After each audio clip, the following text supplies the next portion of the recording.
The only coach bump they got was when the bus was going over Patrick Waugh.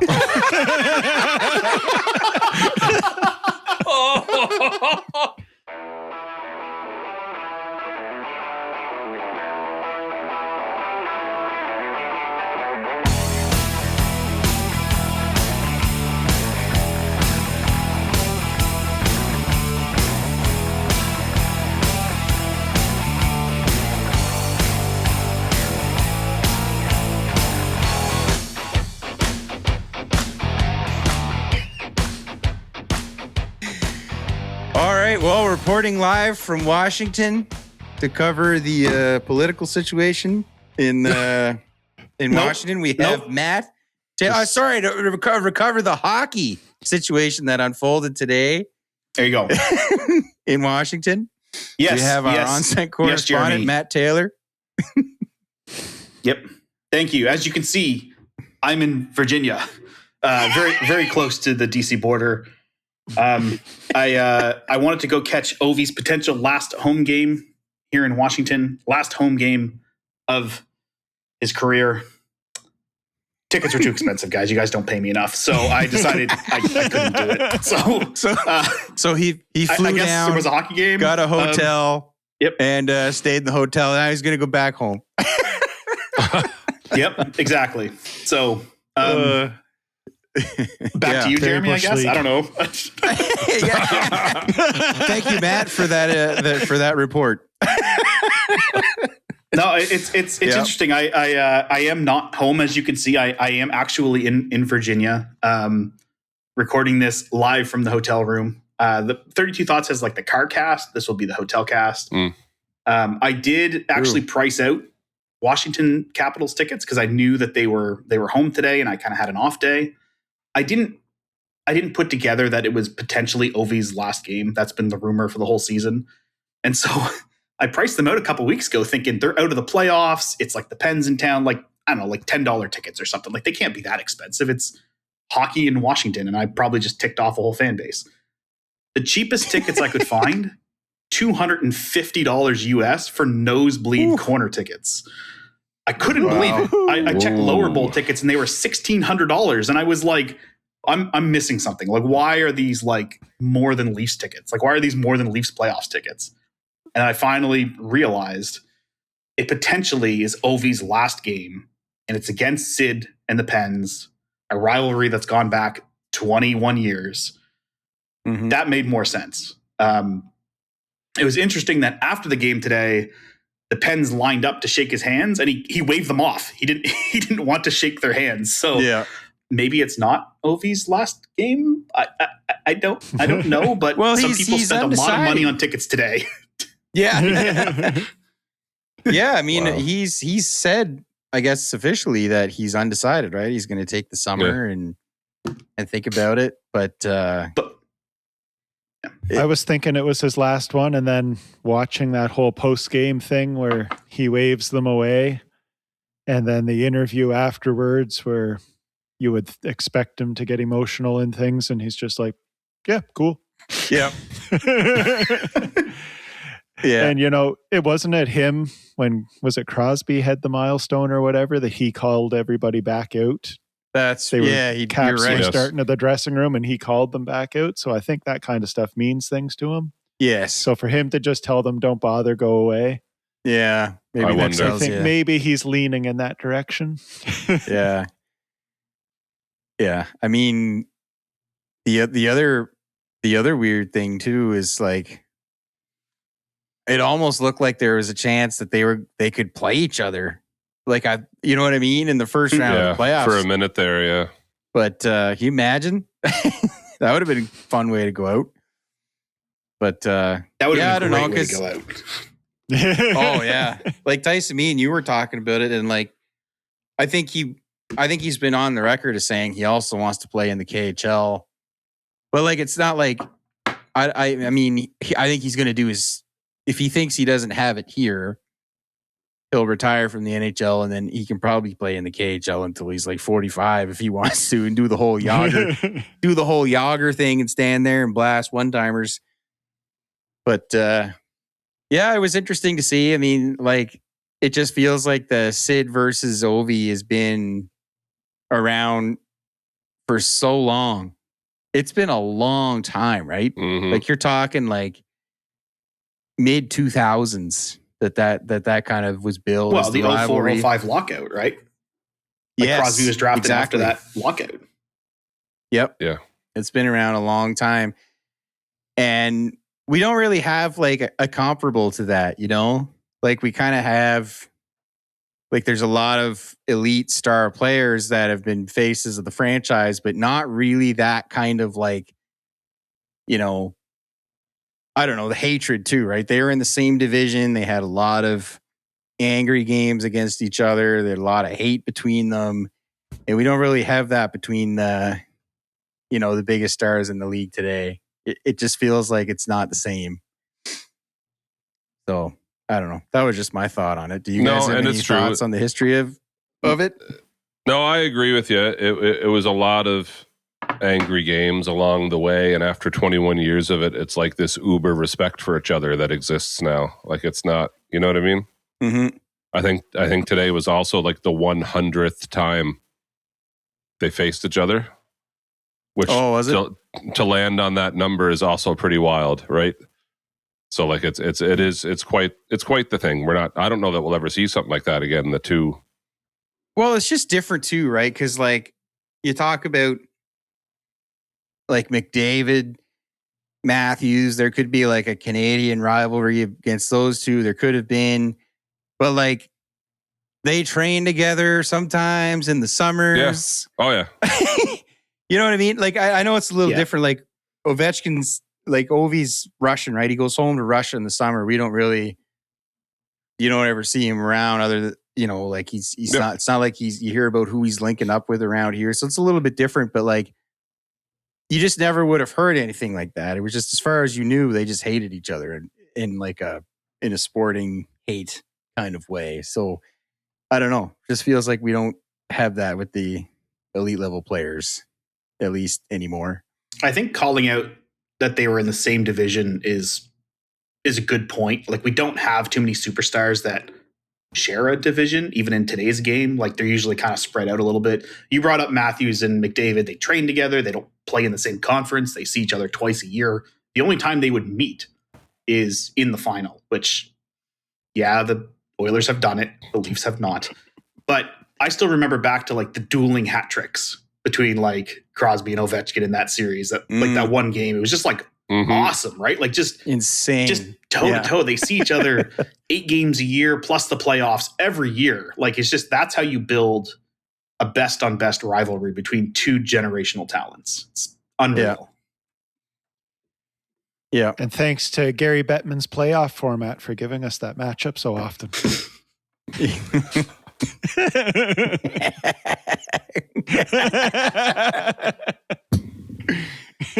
Oh man. All right, before we get back to being armchair GMs, we got to give a quick shout out to a true Atlantic Canadian legend. That's right, Big 8 Beverages. If you grew up out east, you already know, and if you didn't, buddy, you missed out. Big 8 is the official drink of minor hockey tournaments, post-game dressing rooms, and sitting in the stands, freezing while your kids forget how to skate. Yeah, this stuff's been around longer than most rebuilds, and unlike most rebuilds, it actually works. Big 8 is made right here in Atlantic Canada. Comes in a ridiculous amount of flavors, and somehow tastes even better when you're watching a 7-2 blowout. It's the perfect drink for road trips, game nights, or when your team gives up 3 goals in 5 minutes and you just need something to help you calm down. No fancy nonsense, no analytics, just a solid, dependable beverage. Basically the shutdown defenseman of soft drinks. So next time you're at the grocery store, grab a Big 8. Support local, drink cold, and argue about hockey like an adult. Big 8 Beverages. Proudly Atlantic Canadian and proudly riding shotgun for the Bush League Hockey Podcast. Now let's do that hockey. Have you seen Did you see the video of Ovechkin at like some Russian charity game, and he has his kid out on the ice with him? just like Ovi being a dad. It's like the warm up to the game, and he's got his son out on the ice with him, and his son's standing up by the net, and he bends down and says something to him, and they walk away. And then it cuts later on. His son is standing by the net again, and he grabs him and pulls him off to the side, and he was mic'd up for the charity thing. And you can hear him going, "Hey, I told you, get away from that net. Don't go in front of that net. I'm scared you're going to get hit by a puck and get hurt. I told you not to go there. Now don't go there again." It's like just like such typical dad. Yeah. It's not a hockey coach. He's just purely a dad. I saw a clip of him with his kids this morning, and he had Malkin over to his house, and they were all just playing mini sticks, looking like they were having a blast. Yeah. I feel like if and when obviously he retires, he's going to go back to Russia, and like it would be really fun if he was still involved with the league in a post-career type way, like a lot of players are. But I don't know. Who knows, right? But anyways, yeah.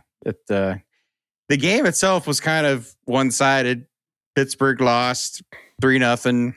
Neither of them scored, but still. But everybody had fun. Everybody had a great time. So, speaking of having a great time, boys, let's crack a Big 8 here and debate the Big 8 player of the week, shall we? Matt, will you crack whatever you get there? Dave's a killer. Yeah. Dave's a killer. This is Big 8 water. I just poured it into a glass. And you can't prove it otherwise. True, I cannot. Full transparency, thanks to Tyson. He was at my house. He drove all the way to Moncton today to get me a pack of Big 8 because I keep forgetting to actually have it on hand other than this stuff up here. So yeah, full transparency. Hold on. While you guys talk, I'm going to Google Maps how long it takes for you to get from your house to the nearest Sobeys. Oh boy. And then I'm going to Google from the Miramichi to Moncton, and we'll see. It was an hour and 27 minutes, Matt. Okay. I'm going to go out on a limb and it's say quicker this for isn't you to going to get look your good own for Big me. 8 next time. See, that's why we have you on location to do these far stories. less convenient for Jeremy. Yeah. For Jeremy, yeah. This worked out way better for me. It's all about you. That's right. That's it. All right. So Gary's pick, Cole Caufield. Moving on. I thought his pick was what's his face? Toronto Bobby Leafs guy. McMahon? Oh yeah. Yeah, that's right. I forgot his name on purpose. Yeah, it's wiped from your memory. So Gary, why Cole Caufield again? Cole Caufield, 50 goal scorer for the Montreal Canadiens. The first one to do it since The guy named after the trophy's named after. Stéphane Richer. Oh, Ooh. Since I was the age of my young children. wow. Isn't that quite something, though, when you think about that? That they haven't had They're a anybody terrible hit franchise. 50? How old was Kovalev? Wasn't he play there? Didn't score 50 there. Didn't score 50. did he? Wow. That's quite the stat, really. Koivu, all those years, no. Yeah. I guess the other thing too is in those days, I mean, that just wasn't like, it wasn't as common, but Yeah. yeah. Still. So jokes aside, we joke about Cole Caufield, but like, yeah, I mean, he's doing it right. He hits 50. He's one behind McKinnon at the moment for the league lead. Here's the interesting stat, and I don't mind admitting this as an Avs fan. McKinnon has 6 or 7. I think it's 7 empty net goals this season. Cole Caufield has 0. 0. So That's an interesting one because when you talk about empty net goals, because I think Gretzky has far and away the most empty net goals. I just as a side note, right? Like talking about like scoring races and empty net goals, like Gretzky has a lot of them, but I don't think we don't take that away from what obviously he did. No. However, in the span of a single season, it's pretty impressive that he has that much without getting any empty netters. To which I say, so I'm going to play obviously, the devil's coach advocate doesn't here. trust him to be on the ice. Yes, exactly. Yeah. That's what I was going to bring up, that the coach doesn't trust him. But I had heard from a family member of mine that is a Habs fan, and somehow we let Mary into the family at some oversight from a father, we'll say. Yeah, that happens sometimes. And he was saying the other day, we were at an Easter get-together, and he said, Cole Caufield doesn't want to have empty net goals. So he, quote unquote, refuses to go on the ice in situations where he could score one. And I looked him dead in the eyes and I said, that might be the most selfish thing I've ever heard of a player doing. Because, like, you're trying to fight for the playoff. If true. That would be a really selfish thing to do, because you want your team to win no matter what to try to clinch a playoff spot. And if that means you're out there to score a goal in the empty net, team stats over personal stats. You take it, you take the goal, you take the win. So I looked him dead in the eye and told him that, and he just like turned and walked away. I don't think he wanted anything to do with me anymore, which mission accomplished. That was the intended purpose. But I thought that was a pretty ridiculous thing to say. Well, and on top of it, like if McKinnon scores 5 more empty goals in the next 2 games, he wins the Rocket. A goal's a goal. So, do you know what I mean? Like it's great. It's like asterisks. Can I give you another rebuttal? So, yeah. The Avs have had one of the worst power plays in the league all season. I'd like to see the percentage of Cole Caufield's power play goals versus McKinnon's, because he leads even strength points and goals by quite a lot, because that's the only time they score. And to me, so, that might actually just kind of cancel each other out. Like if he has no empty net goals, but he has a lot of power play goals, McKinnon has next to no power play goals, but has 6 empty net goals. It's like, well, then it almost gets tossed up to like, well, then who cares then? Because it kind of makes the argument moot in my mind. The argument to the other side season, of it on the Cole empty Caufield. net. Sorry, there's a delay here, Gary. I didn't mean to speak over you, but this season, Caufield has 11 power play goals. So of his 51, 40 of them have been even strength. Not bad. Well, the other argument for the empty net goal thing is the same as the penalty kill. It might just be, do you want to put your superstar out there blocking shots at the end of the game? That always fascinated me with Edmonton, because they would deploy Draisaitl on the penalty kill a lot. They did that for a while. I don't think they've been doing that recently. Yeah, it's almost like it causes problems come playoff time. It always seems like he has some kind of foot injury going on. Yeah, right around playoff time. Fair enough. Oh dear. So how many power play goals do you think McKinnon has? Just because we're comparing. I haven't looked, but I think it's like 3. Yeah, like 2 or 3. I was going to say 6. He has 11 power play goals as well out of 52. So he has scored 41 even strength to Caufield's 40. Well, there goes that argument. Yeah. Glad I brought it up. Argument's not moot. Disqualified McKinnon. All right, so that's my case for Cole Caufield. I'm going to mention, and I don't know where we're going to land on this. I think I got a funny idea, but Connor McDavid as well we were joking before we went on. I was going to say had another week, but like every week seems to be a Connor week lately. But he had a 5-point night against the Sharks, 3 goals and 2 assists, I believe. And he's sitting at 133 points now, which is his 3rd season in 4 years above 130. Wow. Which is also getting to be a pretty crazy stat.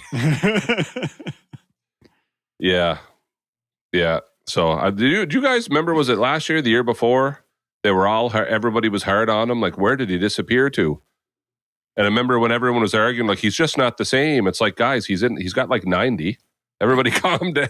Like, if an off season for him. He does this every year too. In the stretch, every year in the stretch run is when he goes supernova. It happens every year. McKinnon is the opposite. He always goes on his streaks and he'll lead the league for a bit, usually in the first half of the season. Mm-hmm. And then I think in the latter half, I think he starts going more into rest mode and he kind of takes it easy a bit. And Olympic gold medal games. Yeah, that's right. That's a good rest game. Sorry. It's during the hibernation season. Yeah. So I don't know. It's hard to argue with McDavid. I just wanted to throw in a side note as a preview to next week, because if Caufield eclipses McKinnon and he gets the award, Gary is going to have to nominate him again. Just saying. I just had to Touché. throw that out there. Another nominee this week, and I don't think we've nominated him before either, but Clayton Keller has 10 points in his last 4 games, having himself quite the week as well. What are your thoughts on Clayton Keller? Those are Connor McDavid numbers. For the last week. Except it's every week. Yeah. Yeah, it's I think that's well deserved. I mean, if he gets that this week, I mean, Utah's been clinched for a little while here. It's funny, they were clinched in the first wild card spot before anybody in the Pacific was. It's pretty crazy, eh? What a weird year for that stuff. But they are still a lot of their core players are from the Coyotes, and they had a good young core guys. And Keller's the captain there, right? I think he's the captain. I'm pretty sure. I should probably look that up for saying stuff like that. Yes. But I believe he is. Yes. Okay. So I have no problem with that either. I mean, they put themselves in a good spot. It looks like I don't know if it's locked in, but I'm pretty sure they're going to end up in the Pacific Division, which to me is wide open. So who the heck knows where they go? all those in favor of Clayton Keller? Sorry, Gary. All those in favor of not Cole Caufield?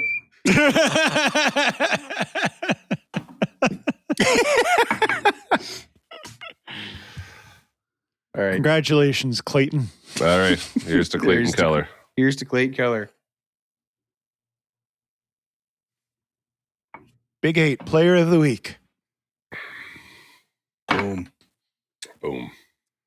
Yes, sir. All right. Well, boys, we got some playoff updates to get to here. Do we ever?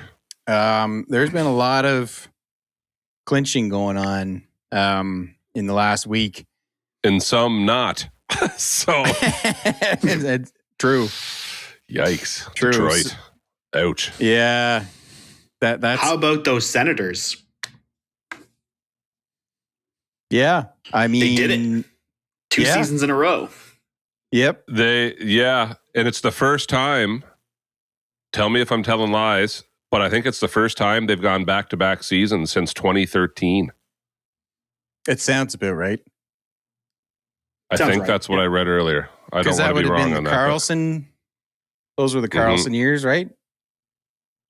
So they had Carlson and Stone, and they were kind of, So, the only spot in the East that is not clinched right now is the third spot in the Metropolitan, which Philadelphia is currently in. And there is a chance that Washington could catch them. But Philadelphia has a game in hand. So that's looking pretty likely with 2 games left. But other than that, we're looking at which actually now I'm just realizing if they get it, it will be a Pittsburgh Philadelphia first round, which we haven't seen. Pennsylvania Yes. series in a while. So that's Matt is sitting there very uncomfortable looking right now. So I'll come out and say it. I hope Washington knocks Philadelphia out and gets in. Okay. right. In case anybody's listening. Thanks, Gary. USA, USA.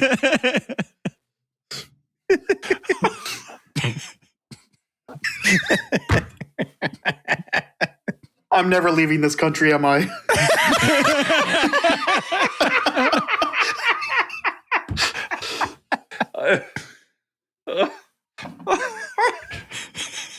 We have an incredible insurance So how about them? policy that we pay into Oh, it's no. for situations like this. So if we get stranded abroad, so don't worry about that. Have a drink of my Big How A about, water here. them I just Islanders? wish They there fired was their ice in coach, it. and they're not going to make it. Yeah, So- actually, that was on my list too. That's Yeah. pretty crazy. And I know it's They're a lot of points like, back. Yeah. Yeah, exactly. It's the big coaching change at the last few games, and Pete And like a DeBoer comes big in. coaching change, like just like a shockwave coaching change. Not going to make it. And it's like he's They going were to in the get used to playoffs the when they team fired for a Patrick week. Waugh, and now he's going to get lost. Yeah.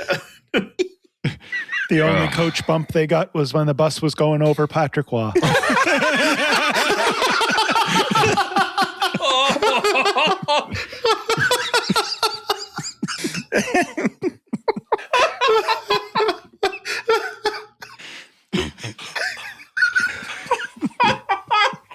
Oh,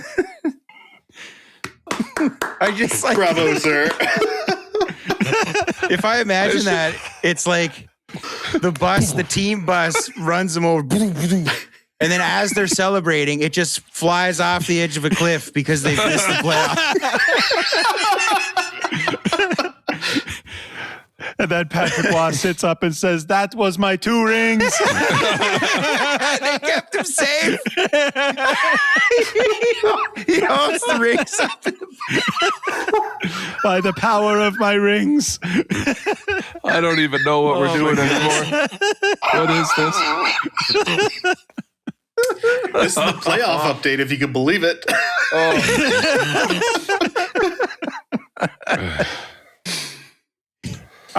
Well, I was thinking about Pete DeBoer. It's like, hey guys, nice to meet you. Yeah, really excited forward to what we can do here. All right, so exit interviews. Locker cleanout day. Here we go. Crazy, just crazy. Oh dear. Yeah, so that was a bit of a backfire. So He was- I'm just He was barely there long enough to look at anybody's cell phones. on, or to get a player to rank the other players on effort. Yeah. Okay. Is this the comedy podcast or the Bush League hockey podcast? Let's do So- that hockey, as the ad says. So I was during all that trying to look up some hockey stuff, not just making up, Jeremy's dead. We killed Jeremy. He's done. Jeremy's done. It's fantastic. So just to kind of piggyback here while we're still talking about playoffs, but so Ottawa clinched April 11th. We're talking about playoffs? Talking about practice?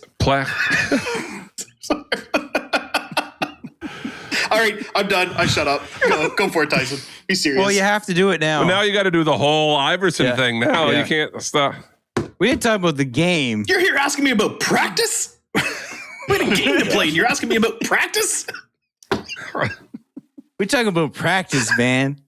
We talking about practice. Man, talk about the game. We talking about practice.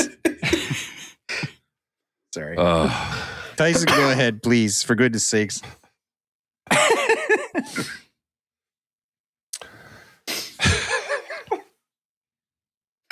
All right. Oh, thanks for that. So Ottawa clinches April 11th, beating the Islanders that you were just talking about. And they clinch combined with Detroit loses again. So, like, I cannot believe I'm giving kudos to the Senators, though, because in January, at one point, they were 10 points out of a playoff spot. And they actually went 23-8-5 to close the season. That's Wow. quite the... Yeah. Allmark kind of stabilized a little bit there. They started to get some goaltending. That is quite the surge at the end. They've been a good team all season, and they just couldn't get a save. Like, it all culminated with, you know, all that drama that went on. But, like, they've been a very good team on the underlying numbers, like, all season long. Yeah. So Are we now sure I said that they Allmark clinched. still playing and not the Hamburglar? Well, it's gosh. Remember the Hamburglar coming back? Are we sure that he didn't suit up instead of Allmark? Didn't he go on like the amazing stretch? Yeah, like a 5 Yeah, he or had a so? stretch. Yeah. Yeah. Yeah. So now when they clinched, as well as they played, they were 10 points out, but they needed Detroit to lose. And Detroit, being Detroit, did lose. So Detroit misses the playoffs for the 10th straight season.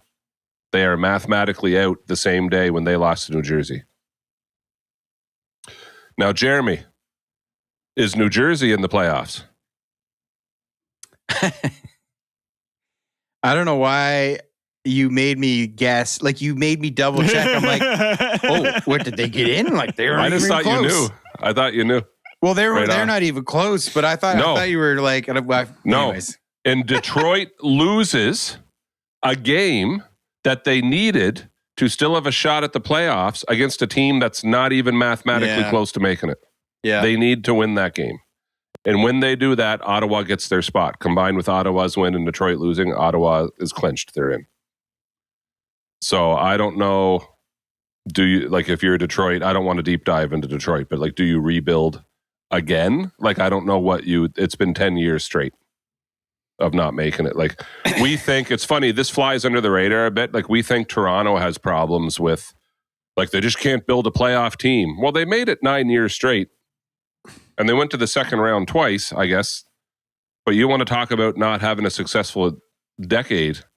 How about 10 straight missing the playoffs altogether? Like, that is rough. That is real rough. I think I think where the bar is too. I mean, I think we almost forget now because it's been a while. But like, when Yzerman came from, he left Tampa Bay, and Tampa Bay was a powerhouse then. It was, you know what I mean? And it was like, like the mighty Lightning, and he left that, and they were just such this incredible organization, and they managed to get all these full-time roster players from second and third round picks, and their scouting staff was unbelievable. It's like, wow, like, what's he going to do in Detroit? Like, here comes Detroit. It's been long enough now that I think we've kind of forgotten about that a little bit, but it has not gone the same way. I mean, No. I guess it wasn't right apples to apples because Detroit was already like, you know, they were already really bad. So he had good picks to go with, and then notoriously passed on other, you know, consensus better players to go with more obscure picks and things like that. And, you know, here they had a glimmer of hope, and they just, you know, they just self-errored themselves right out of the race. I don't know. It's weird. Maybe Larkin's not your guy. Like, maybe there's more to look into there. Don't know. Yeah, I don't know. So how bad do you feel for Patrick Kane, who like took that penalty in that loss right at the end of the game? Like, I know you don't hang a whole season on one play. Like, obviously they put themselves in that position where one game really cost them, but like, the guy's been a competitor for 20 years, and he just makes a boneheaded mistake, and it literally costs them the playoffs for all intents and purposes. Yeah, and it's like it becomes the moment of the season being lost. Like, Yeah, pretty wild. Even for me, it's weird to say, but like I was kind of looking forward to seeing the Red Wings in the playoffs. Like it's been long enough now that I'm just kind of like, all right, you guys can win again. That'd be fine. Not even the same conference anymore. But did you let them know that they had your permission to win? Like maybe they just didn't know. I think they know. They probably. I don't even have to tell them. They probably just know.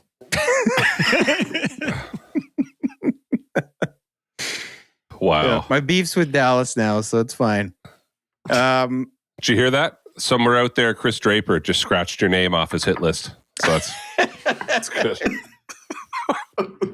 Oh boy. Oh boy.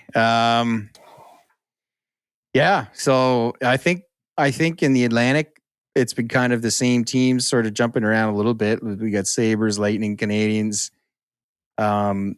It still could change potentially. They're within a game with a win away of that changing around, but as of now, it would be Lightning, Canadiens first round, and then Sabres, Senators first round. Be pretty. That's interesting. That'd be a fun series. No. Yeah, That'll be a good time. That'll be a good time. Give me Montreal, Ottawa, Tampa Bay, Buffalo, please. Yeah. Gary, I'm not anti that. There's multiple combinations that I think would be great series, and then there's the odd one that I'm like, I don't know. Do you know what I mean? But like Buffalo, Tampa should be wild. Well, considering I could see Montreal, Buffalo being wild. I could see, it's just, wow. wild Like for Tampa different Bay. reasons. Like Combinations Montreal, of that. Ottawa, the fans would be insane. Tampa Bay, Buffalo, it would be insane on the ice. Like it would be just craziness. Yeah. Yep. And then I do think a Montreal Tampa series would be also one to watch. I don't know if any combination of those. I don't know if there's any insane. Yeah. Yeah. well, like every team that plays Tampa now, it turns into a bench brawl. Like they just fight everybody. It's crazy. Like they're just like, And yet Cooper doesn't understand why. It's, dude, you're the common denominator here. It's always your team. Yeah. Yeah. That Tampa Montreal game the other night, it was like every single whistle, a scrum would break out. And then somehow when they paired off in the scrums, Corey Perry would always find his way to Lane Hudson. yeah. Yeah. Introduced himself quite well there that night. Yeah. The pest in the playoffs. Yeah. When it's not your team, it's fun. So, yeah, I mean, but I do agree. I think if it could flip so that it's somehow it would end up being Habs Senators. Oh man, that would be wild. And in the West, Central, old news. It's been the same forever. Dallas Wild's been lined up to face each other forever. Colorado is just waiting to see who's actually going to take that second wild card spot. Mm-hmm. Keeps flip-flopping between the Predators and the Kings. So the Jets have made it interesting, but they are 4 points behind Nashville, so I think they're done. But incredible effort. I mean, they tried hard. They almost did it. But yeah, it's going to be... The Kings have a game in hand, and they're 1 point up on Nashville. So it should be the Kings that get in, but we'll see who ends up. Are you saying that analytically, or is this your Colorado Avalanche fanboy showing itself, wishing the Predators to stay back down out of the playoffs? Oh, far man, away from I'm the so Avalanche. arrogant about it. I don't care who it is. How about that? Full transparency. I don't care which team it is. Go ahead. Yeah, I know. I'll say it. I'll just be honest. You can hit me back with it if I'm wrong. That's all good. But the pillow fight division, that is still it is still completely flip-flopped and rotated around. So Anaheim now is in third. They were leading the division And for not a long clinched. time. And not clinched. Yeah. The Oilers and the Knights are.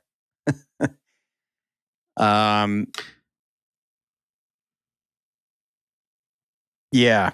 I don't know. I don't know. That could end up in any order. I'm sure the Oilers would like to get that first position, and and they'd be playing the Mammoth, I guess, in the first round, which is someone other than the Kings. Yeah. I was going to say, would you want the Mammoth or the Ducks right now? Well, and that's true. Maybe nobody wants to win the division because they want to play 2-3 because they're bad. I read a stat the other day that said with the loss, I think the Knights lost and the Oilers lost. And so even if every team in the Pacific won out their last 2 games, they would still not reach the point total that got them into the playoffs last season. So if like these teams were playing last season, none of them would have made the playoffs. Wow. Whereas now you've got 3 of them in.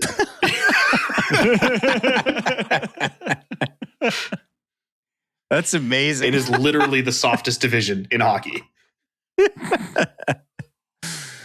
Yeah. Yeah. Well, and I mean, so the Avs played the Golden Knights 1 game after they clinched the President's Trophy, and they weren't fully awake, I think, for that one. Vegas has got the whole, like, they're playing for John Tortorella, so now they're all fired up. So they won that one, and now Colorado plays Edmonton tomorrow night, and I think the Oilers are going to be looking for a win, probably more than the Avs are. So I don't know. We'll see, but I'm just excited the Ducks are in there. The Ducks have a lot of young, up and coming players. Yeah, maybe. Yeah. True. We still don't know. You're right. We still don't know for sure. So, but yeah, I don't know. It's Kings, Predators on the wild card. I mean, I'm assuming the Ducks are going to hang in there, and that's probably who we're looking at. So, any thoughts on the West? Kings win the Nobody cup. cares. Is McCarr back yet? What's the status of him? They said he could be back. Like, he could be back now if he had to be. So I think they're just holding him out. So, and Jared Bednar is going to miss the last 2 games of the season. Did you see that? What? You see the puck he took to the face? Keep your eyes on the puck, buddy. Come on. Oh man, yeah. He took a puck in the cheek, and he fractured. It fractured something in his face, and it was a corneal laceration. Like, it was pretty severe. So they say he's going to make a full recovery, but he's actually not going to be behind the bench. So I'm assuming they'll give that to Dave Hackstall, who's there assistant coaching, which probably no one even ever remembered. But If that would have He used to happened to coach for Craig the Leafs Berube, he as an just would have been assistant like coach. flesh wound. What Flesh happened wound, at the yeah. gym? Like, when he gets fired in his exit interview, the only question I want to know the answer to is what really What happened at the gym? Like, did a player try to off him, or like, was it an actual accident? Like, that's a brutal injury. Oh my goodness. As for the Western playoffs, I'd love to see Nashville get in there, but I also kind of want to see the Kings get in there because they're a fun story of, are we tanking or are we not? Like, we'll fire the coach, but then we'll trade for Artemis Panarin. I mean, Arteri Panarin. And that's Jeremy's screen name for our recording, by the way, everyone, is Artemis Panarin, and it's chef's kiss perfect. That was my clever idea. So, for like, this week. Yep. I'd like to see the Predators get in because Stamkos rolled the clock back. He hit 40 this week, 40 goals, Yes. not 40 years old. So I'd love to see him get rewarded for that because, man, Tampa ever did him dirty. Holy smokes. So I'm glad he's kind of found himself. But I kind of want the Kings to get in too. So I don't know my feelings. They're conflicted. If Kopitar do the Kopitor. True. Yeah. Yeah. Did you see he gave a speech? Like they had him do like a... Yep. He spoke to the fans. I mean, isn't that kind of like... I don't know. Like, I understand doing that, but like, if you can be in the playoffs and then isn't this kind of like when you see someone in the grocery store in the same aisle over and over? It's like, No, all right, no, goodbye, wrong podcast. thank you. Wrong podcast. Oh, sorry. No, move on. Wrong podcast. I am not Cameron, okay? I'm not him, so I can't have this conversation with you guys. I don't even know what we're doing anymore. This is Well, what's his protocol, right? He just said goodbye to everybody. But now he's going to go play again. Maybe. So what happens if they win the cup? Does he just not talk to the crowd anymore? Like, I already said goodbye. Sorry. I'll see myself out. This is like when you see somebody in the grocery store for the third time in a row. You know, I can't see you guys again. I already said goodbye. Yeah, he won't do any interviews. He's just done. I already said it. Can't talk to you. Oh dear. Yeah. Well, agreed with both those assessments on both teams. The Kings got to be just thrilled. They're going to be playing a different team if they get in. Although this might be the year that they would have wanted. Yeah, of all the years. The thing with Edmonton that's going to be a little surprising is like when, like what level of health is Draisaitl going to be at, right? I was going to ask if anyone knew an update on that. As far as I know, there hasn't been. It's just the original timeline was he'll be back in time for the playoffs, and I haven't heard any different. So, Yeah, me neither. Players play in the playoffs when they're not 100%, right? So it's really, really hard to say what you're going to get out of them. So, Well, just look at Thomas Chabot in Ottawa. He like breaks his arm on a cross check a week and a half ago, has surgery, has some plates in, and then plays like 2 nights ago. Like he was supposed to be out 6 weeks and he came back after a week and a half. Like, are you kidding me? crazy. Yikes. Crazy. And then you got George Springer, who's out for like with a fractured big toe. Whoop-de-doo. Yeah. You know? Ooh, big toe. Okay. And you got LeBron James in the playoff with like calf spasms and cramps and has to get carried off the court. Yeah. Oh, sorry. Did I say that out loud? Sorry. My bad. Can you call it bad attitude and upper body injury?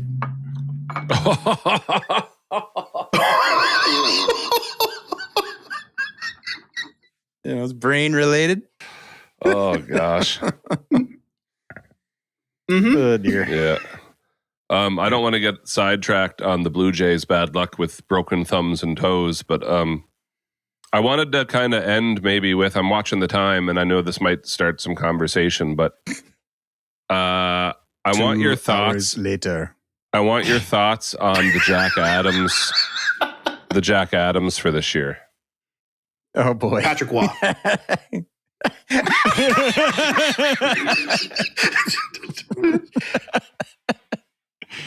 He really provided some air for that bus. Comes up with a suit that has tire tracks over the back of it. Hey, when he left, they were in the playoffs. It's not his fault that they're going to miss the playoffs. It's so funny.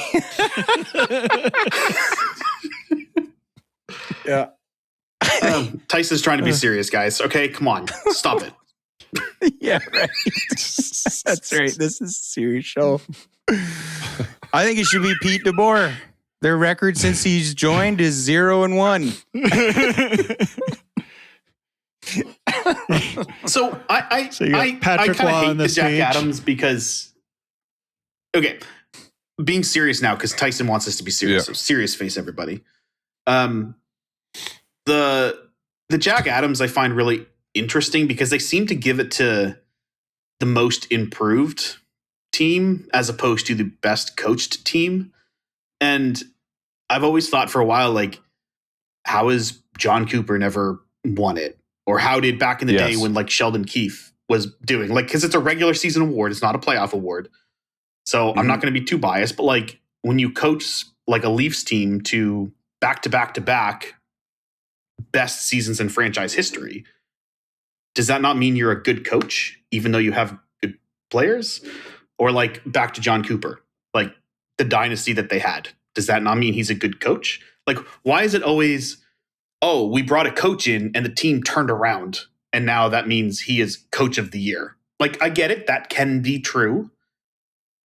But it can also, like, I just don't understand why there's a negative perception to just constantly good coaches. Because they deal with injuries. They deal with contract disputes. Like the GM will shuffle players in and out. And you're still constantly outputting a high-performing team. That's my rant. Carry on. So, Matt, I'm curious what you think on.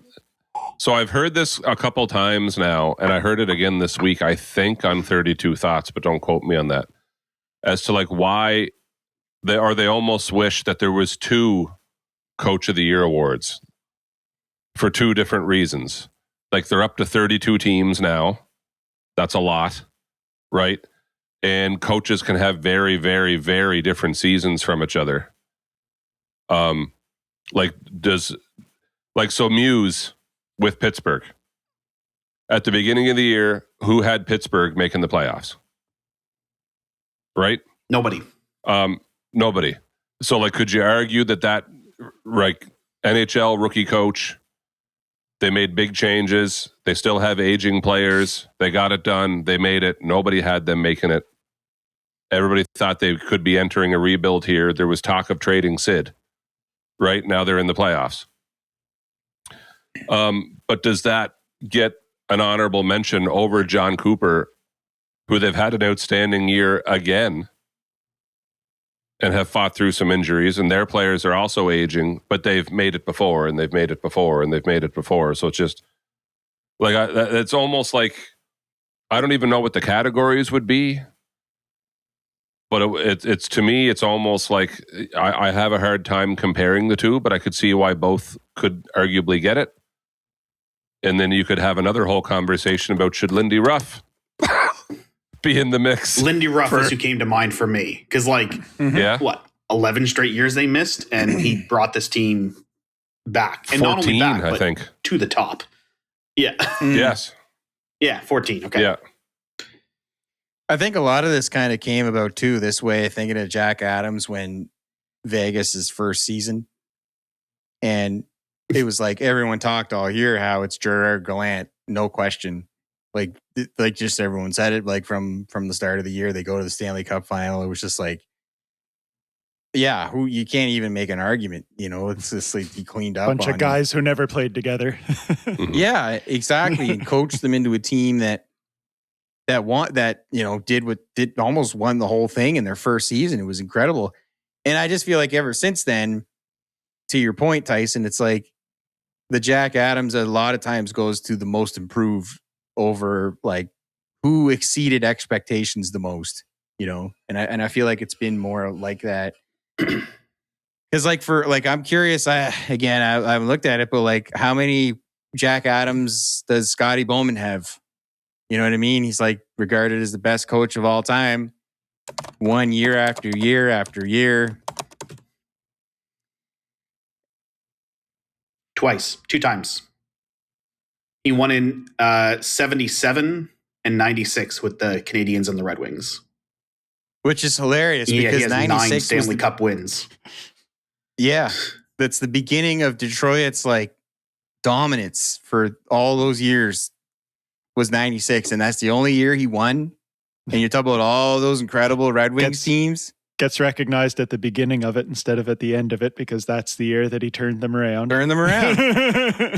So that's why I almost argue. Anyway, I don't want to prolong it, but like you could almost have 2 awards because it almost starts to seem unfair that you have this expectation of a good coach being good so they can't get the Coach of the Year award because, well, we expected you to be good. So, yeah, I know. But remember, the Lightning were bad the first half of the year. Like, they were on the trajectory of the Florida Panthers to the bottom. Like, I hate Jon Cooper, just so you know. Like, I think he's just, I don't know, he's a snake oil salesman. But he did a great job this year. Like, you know what I mean? Like, he took a team that was on the way down and he brought them back to second in the Atlantic right now. Turned it around. Can't deny it. Through a lot of injuries. All that said, it's unanimous, right? Lindy Ruff returned to the Buffalo Sabres around. Martin St. Louis. Well, yeah. You know what, though? Yeah. So 3 Atlantics for the nominees. It's the best division in hockey, Gary, clearly. No pillow fights over here. No, I am picturing Lindy Ruff with maybe an honorable mention to Dan Muse, and then it's like I wouldn't be shocked. I thought you were saying you're picturing him with a pillow fight. The pillow fight. I'm picturing Lindy Ruff having a pillow fight with Dan Muse. And whoever wins gets the Jack Adams. It's happening in your hotel room, Matt, with Marty St. Louis sitting on the edge of your bed eating popcorn, watching them pillow fight. I got lots of pillows there. There's like 50 million of them on the bed, so lots for everybody. Oh gosh. On that note. Well, I was trying to think. No, we got to go for 6 more minutes, Tyson, because it's 6 minutes from Jeremy's house to the nearest Sobeys to get more Big 8. Just in case you were earlier. We'll just wait. 8 if he takes the long way around. So yeah. Yeah. Well, what I was trying to think. What year was the Bruins' historic year? Was that which? What do you mean by historic? The Bruins set the point record. Yeah. Because Bruce Cassidy won in 2020. It was the year Florida eliminated them in the first round. Yeah, it was a big upset there. That was Florida's coming of age there. 2022-23? Yeah, I was going to say it's more recent than that. So they set a record. 65 wins, 135 points. Yeah. Yep. Yeah. There you go. So he sets a record with coaching that team to that. Didn't even win it that year. So it's like it was Jim Montgomery who coached that record. Was that Jim Montgomery coached 58 wins. Yeah, Cassidy got fired early in the season, right? That was that year. Okay. Well, my thought was whoever was coaching that team should have won. Yeah, I know what you mean. What you mean. Anyways, so it's like you say, and I have a big beef with awards anyway because of these types of everyone just kind of picks the same kind of preconceived ideas for what these awards should be, and we debate them. And I hate the Hart Trophy, and I hate the Norris, and I hate all of them because they're just, it's so stupid. It's the same, like some are easy. The Rocket's the Rocket. Yeah, just make them quantities. So score the most, you get it. Yeah. Right? So, yeah. So, yeah. Jeremy, can I rain on your parade a little more? Sure. In that season, Jim Montgomery was the coach that coached 58 of those 65 wins, and he did win the Jack Adams Award. He did win? Because he came in and turned them around. Yeah. Because he came in, turned them around, and they improved. So Cassidy won 7 of those games, and he won 58 of that season. And so he won the Jack Adams. So it was properly awarded in my mind that year. Yeah. I mean, that's it. Yeah. There you go. See, I was getting the years mixed up, but I couldn't remember who coached, but yeah. Anyway, but he came in and took over a team. He met the criteria. Yeah. Oh dear. They got that coach's bump, you know. Yeah. Do we have any HR updates this week? Was the Tom Fitzgerald firing? Was that last episode, or did that happen this week? I think that did happen this past week. Yeah. Yeah. Thanks, Gary. You claimed another one. And I just wanted to say that so I could say, did you know who Sonny Meta's favorite team growing up was? Oh, boy.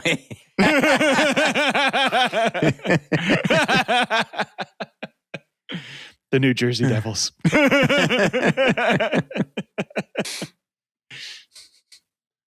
Yeah, post the picture on your Instagram, Sonny. It's always sunny in New Jersey.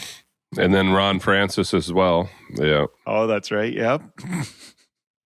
Oh, my goodness. Yes. I forgot about that. You're right. That was kind of a big one. I don't know. I'm just every time some of these guys are either fired or whatever, I'm always like, are you guys thinking about that? Are you excited? Or it's been quite the 3 weeks. Yeah, I don't know. Yeah. That's another whole. It might be a good time to invest in a Seattle Kraken stock because when Ron Francis left the Hurricanes, that's exactly when they started to trend upwards. So if history is a good indicator of the future. Yeah. If and with Bobby Eric McMahon, Tulsky, they're set. They got that superstar. Yeah, exactly. Yeah. They got the superstar. Yeah. Well, Wow. that's a good note to end this on, boys, right there.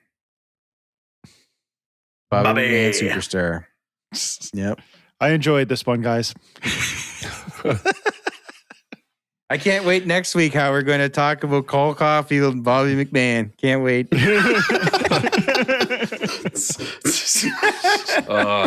Next time, I'll give you a rundown of this thought I've had for a Rambo movie. Rambo goaltender interference.